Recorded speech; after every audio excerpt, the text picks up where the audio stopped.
How's it going, everyone? Wednesday, October 12th. I found something really interesting. We're going to go over bioelectricity. And there's this guy he's been in the last few days popping up everywhere that I've been looking at. And his name is Michael Levin or Michael Levine. I'm not sure how it's actually pronounced. But I've been watching him talk about a lot about bioelectricity. And we're going to go over this real quick. Check this out. The power of dreams. DNA is the property of every living thing, that it is. Mike, welcome. It's good to see you. I'm excited for this conversation. Thank you so much. I'm so happy to be here. So, most of us have this mental model in biology that DNA is the property of every living thing, that it is kind of the software that builds the hardware of our body. That's how a lot of us think about this. I'm gonna pause him right there real quick because I have a quote that I've been saying for a while, and a lot of people get real mad when I say it. Is that your mind is not in your brain. That pisses everyone off when I say that. So physically speaking, your mind, your existence, your essence, it doesn't exist inside your brain in any actual part of the brain, and that pisses a lot of people off. And this right here is going to pretty much explain a lot of what I've been saying, because I've already heard a bunch of what he's been saying in the last. I've heard Michael Levin in the last few days, but bioelectricity I have been studying for quite some time. Model leaves too many deep mysteries. Can you share with us some of those mysteries, and also what tadpoles have to do with it? Sure. I'd like to give you another perspective on this problem. So one of the things that DNA does is specify the hardware of each cell. So the DNA tells every cell what proteins it's supposed to have.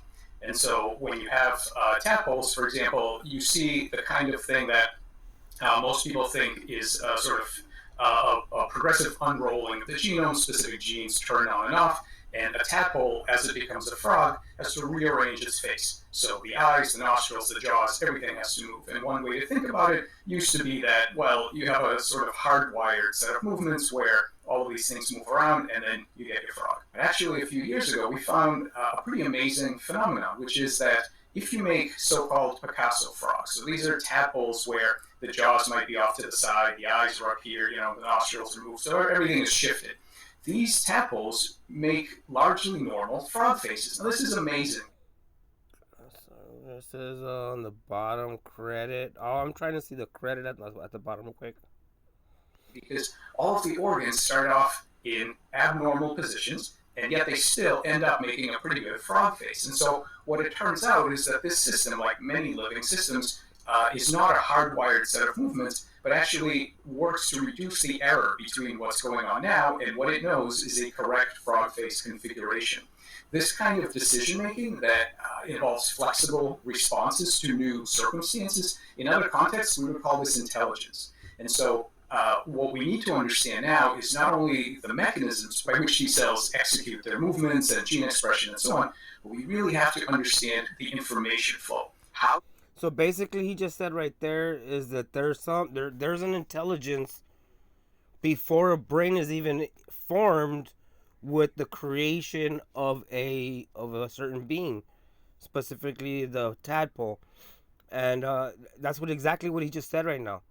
That there's an intelligence that's already present. It's not just a robotic analog motion where everything just moves into position. Rather, if they themselves scramble the face or scramble the cell around, the tadpole's face will still form. How do these cells cooperate with each other to build something large and to stop building when that specific structure is created? And these kinds of computations, not just the mechanisms, but the computations, are of anatomical control for the future of biology. And so I guess the traditional model is that somehow cells are sending biochemical signals to each other that allow development to happen, the smart way. But do you think there is something else at work? What is that? Well, cells certainly do communicate biochemically and That's funny. Hold on, let me. You heard him when he said that. Michael's like, let's back it up. That was funny. specific structure is created. And these kinds of computations, not just the mechanisms, but the computations are of anatomical control for the future of biology. So I guess the traditional model is that somehow cells are sending biochemical signals to each other that allow development to happen, the smart way. But do you think there is something else at work? What is that? Well, cells certainly do communicate. That's called scoffing. He scoffed at that. He scoffed at traditional, mainstream science or mainstream science, the narrative, to how cells communicate with one another. Communicate biochemically and via physical forces, but there's something else that's going on that's extremely interesting, and that is that it's basically called bioelectricity, non-neural bioelectricity. So it turns out that all cells, not just nerves, but all cells in your body communicate with each other using electrical signals. And what you're seeing here is a time-lapse video that for the first time we are now able to eavesdrop on all of the electrical conversations that the cells are having with each other. So think about this. We're now watching, this is an early frog embryo. This is about 8 hours to 10 hours of development. And the colors are showing you actual electrical state that allows you to see all of the electrical software that's running on the genome-defined cellular hardware. And so these cells are basically communicating with each other who's going to be head, who's going to be tail, who's going to be left and right, and make eyes and brain and so on. And so it is this software that allows these living systems to achieve specific goals such as building an embryo or regenerating a limb for animals that do this. And the ability to see these electrical conversations gives us some really remarkable Okay, I gotta stop right there because I didn't see electrical conversating or an electrical conversation. What I actually seen was like a heat map of the interaction, of it multiplying or dividing, however you want to look at it, or however your perspective on what a cell's doing, whether if it's dividing or multiplying. And I don't know. I right there. I'm sorry. I didn't see any communicating. I like the concept, and don't get me wrong. I'm deep into it. I'm passionate into all this. But if I see something that someone is like exaggerating, or I gotta stop right there and just correct that. What I seen right there was a heat map. Now, and I know myself how to run heat maps when it comes to any networks. To come Wi-Fi and 4G and 5G and all that. If you guys have been following me on my work videos, you have seen that I've actually done lots of heat mapping out on the field, and I actually can troubleshoot the entire network and find the spots where there's a lack of signal and whatnot. So it's still interesting. However, I did not really actually see them communicating as he's pushing on. Opportunities to target or to rewrite the goals towards which these living systems are operating. Okay, so this is pretty radical. Let me see if I understand this. What you're saying is that when an organism starts to develop, as soon as the cell divides, electrical signals are shared between them. But as you get to, a few hundred cells, that somehow these signals end up forming a kind of essentially like a computer program, a program that somehow includes all the information needed to tell that organism what its destiny is. Is that the right way to think about it? Yes, quite. Basically what happens is that these cells, by forming electrical networks, much like networks in the brain, they form electrical networks, and these networks process information, including pattern memories. They include representation of large-scale anatomical structures where various organs will go, what the different axes of the animal, front and back, head and tail are. And he's saying memory. I mean, how is this? This is a marvelous mystery right here if you stop and think about it, because it's a memory, but how would it know what it's? How would it remember what it's supposed to be before it's not even made into that? It's like this is really fascinating. Going to be, and these are literally held in the electrical circuits across large tissues in the same way that the brains hold other kinds of memories and learning. So is this the right way to think about it? Because this seems to me such a big shift. I mean, when I first got a computer, I was in awe of the people who could kind of do so-called machine code, like the direct programming of individual bits in the computer. That was impossible for most mortals. To have a chance of controlling that computer, you'd have to program in a language, which was just a vastly simpler way of making big picture things happen. And if I understand you right, what you're saying is that most of biology today has sort of taken place trying to do the equivalent of machine code programming, of like understanding the biochemical signals between individual cells, when, wait a sec, holy crap, there's this language going on, this electrical language, which if you could understand that would give us a completely different set of insights into how organisms are developing. Is that metaphor basically? Wow, that is dangerous. If anyone is able to decode or decipher electrical signaling that creates specific species or specific life forms, that is dangerous. I mean, reverse engineering that could be weaponized. Well, I don't know. I'm fascinated by this, but I wouldn't want to meddle with it. I wouldn't mind. Here's where you get into, comparing, theoretical astronomy as opposed to observational astronomy. How's about we just watch what's happening and then and stop trying to assume all this crazy shit, and because in the long run you want to manipulate it. If you know how to, if you get a hold of this type of information, I mean, it's so valuable. It is unimaginably valuable, and so the potential for corruption is just wow. It's pretty. It's I don't know. It's kind of it's very controversial. Right.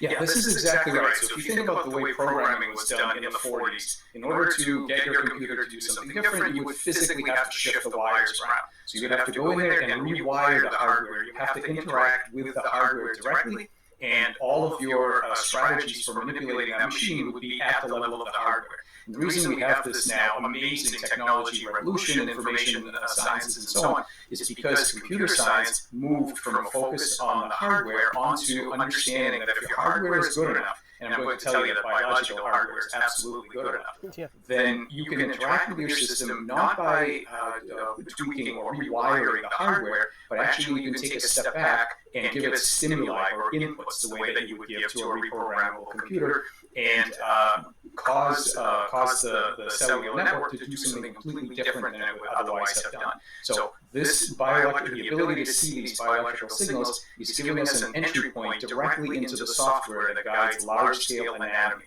which is a very different approach to medicine than to rewiring specific pathways inside of every cell. And so in many ways, this is the amazingness of your work, is that you're starting to crack the code of these electrical signals, and you've got an amazing demonstration of this in these flatworms. Tell us what's going on here. So this is a creature known as a planarian. They're flatworms. They're actually quite a complex creature. They have a true brain, lots of different organs, and so on. And the amazing thing about these planaria is that they are highly, highly regenerative. So if you cut it into pieces, in fact, over 200 pieces, every piece will rebuild exactly what's needed to make a perfect little worm. So think about it. This is a system where every single piece knows exactly what a correct planarian looks like and builds the right organs in the right places, and then it stops. And that's one of the most amazing things about regeneration. So what we discovered is that if you cut it into 3 pieces and amputate the head and the tail, and you just take this middle fragment, which is what you see here. Amazingly, there is an electrical gradient, head to tail, that's generated that tells the piece where the heads and the tails go, and in fact how many heads or tails you're supposed to have. So what we learned to do is to manipulate this electrical gradient, and the important thing is that we don't apply electricity. What we do instead was we turn on and off the little transistors. They're actually ion channel proteins that every cell natively uses to set up this electrical state. And so now we have ways to turn. They call that the pump. It's a potassium. So supposedly, one there's a voltage running in one direction over potassium, and then there's another voltage, well, no, the same amount of voltage running in the other direction over sodium. It's real interesting. Them on and off. And when you do this, one of the things you can do is you can shift that circuit to a state that says, no, build two heads, or in fact, build no heads. And what you're seeing here are real worms that have either two or no heads that result from this, because that electrical map is what the cells are using to decide what to do. And so what you're seeing here are live two-headed worms, and having generated these, we did a completely crazy experiment. You take one of these two-headed Hey, that's cat dog. worms, and you chop off both heads, and you leave just a normal middle fragment. Now, keep in mind, these animals have not been genomically edited. There's absolutely nothing different about their genomes. Their genomic sequence is completely wild type. So you amputate the heads, you've got a nice normal fragment, and then you ask in plain water, what is it going to do? And of course, the standard paradigm would say, well, if you've gotten rid of this ectopic extra tissue, the genome is not edited, so it should make a perfectly normal worm. And the amazing thing is that is not what happens. These worms, when cut again and again, in the future, in plain water, they continue to regenerate as two-headed. Think about this. The pattern memory to which these animals will regenerate. He's literally saying they created a little Frankenstein worm that regenerates. That's crazy.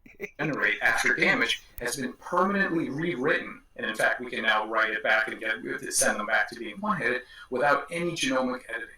So this right here is telling you that the information structure that tells these worms how many heads they're supposed to have is not directly in the genome. It is in this additional bioelectric layer. Probably many other things are as well. And we now have the ability to rewrite it. And that, of course, is that's like the magnet. You could grab a big magnet and crack it in half, and now you have two magnets, and then you crack those two magnets, and then you have four magnets. It's like it doesn't matter how many times you break down the magnet, it stays a magnet. It'll keep the polarity. It'll keep, the positive and the negative. And this was a really weird experiment that kind of like contradicted that principle of the magnet, because here we have two-headed worms. It's not like a negative and a positive. It's literally like two positives, or you could consider two negatives. Key definition of memory. It has to be stable, long-term stable, and it has to be rewritable. And we're now beginning to crack this morphogenetic code to ask, how is it that these tissues store a map of what to do, and how we can go in and rewrite that map to new outcomes.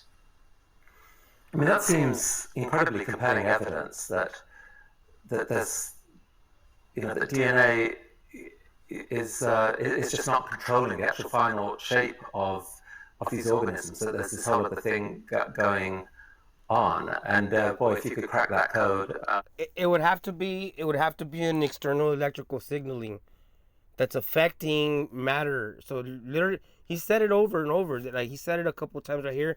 If you go on and look more about what Michael Levin is saying, you'll see that there's an he points out an external intelligence that literally directs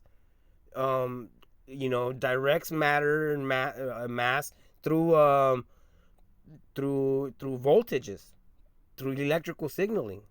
What else could that lead to? By the way, just look at these ones. What is life like for a two-headed flatworm? I mean, it seems like it's kind of a trade-off. Like the good news is you have this amazing three-dimensional view of the world, but the bad news is you have to poop through both of your mouths. So the worms have these little tubes called pharynxes, and the tubes are sort of in the middle of the body, and they excrete through that. These animals are perfectly viable. They're completely happy, I think. The problem, however, is that the two heads don't cooperate all that well, and so they don't really eat very well. But if you manage to feed them by hand, they will go on forever. And in fact, you should know these worms are basically immortal. So these worms, because they are so highly regenerative, they have no. Wow, that is shocking, pun intended.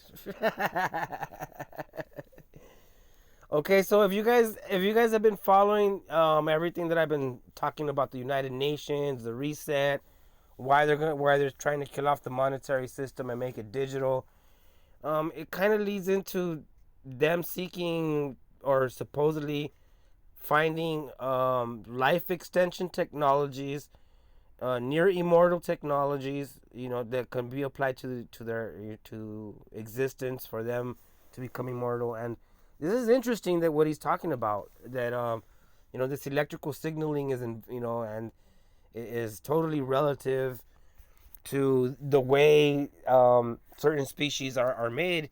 And when it comes to, and here we have an immortal species right here. No age limit, and they're telling us that if we crack the secret of regeneration, which is not only growing new cells, but knowing when to stop. You see, this is absolutely crucial. If you can continue to exert this really profound control over the three-dimensional structures that the cells are working towards, you could defeat aging as well as traumatic injury and things like this. So one thing to keep in mind is that this ability to rewrite the large-scale anatomical structure of the body is not just some weird planarian trick. It's not just something that works in flatworms. So what you're seeing here is a tadpole with an eye and a gut. And what we've done is we've turned on very specific ion channels. So we basically just manipulated these little electrical transistors that are inside the cells. And we've imposed a state on some of these gut cells that's normally associated with building an eye. And as a result, what the cells do is they build an eye. These eyes are complete. They have optic nerve, lens, all the same retina, all the same stuff that an eye is supposed to have. They can see, by the way, out of these eyes. And what you're seeing here is that by triggering eye-building subroutines in the physiological software of the body, you can very, very easily tell it to build a complex organ. And this is important for biomedicine because we don't know how to micromanage the construction of an eye, and I think it's going to be a really long time before we can really bottom up build things like eyes or hands and so on. But we don't need to because the body already knows how to do it, and there are these subroutines that can be triggered by specific electrical patterns that we can find. And this is what we call cracking the bioelectric code. We can make eyes, we can make extra limbs. Here's one of our 5-legged tadpoles. We can make extra hearts. We're starting to crack the code to understand where are the subroutines in the software that we can trigger and build these complex organs long before we actually know how to micromanage the process at the cellular level. So, Wow, that is what. If you add this to what the central bankers are trying to do, and basically, they want to connect themselves onto a virtual reality, and where they'll be perfectly safe because you can't actually die in a virtual reality. And as your body is just sitting there connected, not going out and not applying these type of technologies to make the body immortal, to make the body be able to grow specific organs, to continue living, or to replace or replenish, because replenish and rejuvenation is a big part of the bioelectric process and processes, I should say. So this is really important what he's talking about, especially when you tie it into the pursuit of the central bankers. What they're trying to do. They're trying to literally, beat aging. And from my understanding, they're going to eventually declare aging a virus. According to what I've read, eventually they will declare aging a virus. They're going to first declare it an illness, and then they'll declare it a virus, and they'll say that that the human body ages simply because of it's an illness. It's not your body's not supposed to age according to them. And with this type of technologies and applying all that together, it kind of all makes sense now. What they were talking about. as you've started to get to learn this electrical layer and what it can do, you've been able to create, is it fair to say it's almost like a novel life form called a xenobot. Talk to me about xenobots. Right. So this, if you think about this, this leads to a really strange prediction. If the cells are really willing to build towards a specific map, we could take genetically unaltered cells, and what you're seeing here is cells taken out of a frog body. They've coalesced in a way that asks them to re-envision their multicellularity. And what you see here is that when liberated from the rest of the body of the animal, they make these tiny little novel bodies that are, in terms of behavior, you can see they can move, they can run a maze. They're completely different from frogs or tadpoles. Frog cells, when asked to re-envision what kind of body they want to make, do something incredibly interesting. They use the hardware that their genetics gives them. For example, these little hairs, these little cilia that are normally used to redistribute mucus on the outside of a frog, those are genetically specified. But what these creatures did, because the cells are able to form novel kinds of bodies, they have figured out how to use these little cilia to instead row against the water and now have locomotion. So not only can they move around, but they can, and here what you're seeing is that these cells are coalescing together. Now they're starting to have conversations about what they're going to do. You can see here the flashes are these exchanges of information. Keep in mind this is just skin. There is no nervous system, there is no brain, this is just skin. This is skin that has learned to make a new body and to explore its environment and move around. And they have spontaneous behaviors. You can see here where it's swimming down this maze. At this point, it decides to turn around and go back where it came from. So it has its own behavior, and this is a remarkable model system for several reasons. First of all, it shows us the amazing plasticity of cells that are genetically wild type. There's no genetic editing here. These are cells that are really prone to making some sort of functional body.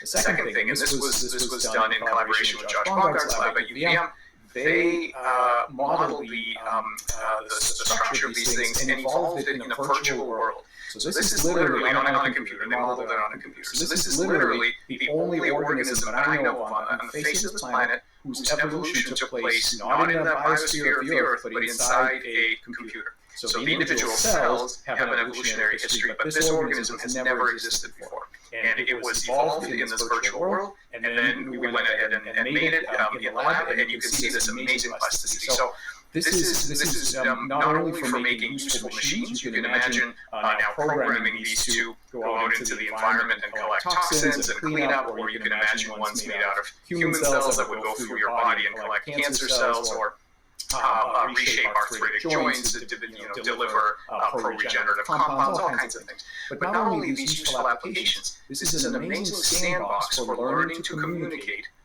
morphogenetic signals to cell collectives. So once we crack this, once we understand how these cells decide what to do, and then we're going to, of course, learn to rewrite that information. The next steps are great improvements in regenerative medicine, because we will then be able to tell cells to build healthy organs. And so this is now a really critical opportunity to learn to communicate with cell groups, not to micromanage them, not to force the hardware, but to communicate and rewrite the goals that these cells are trying to accomplish.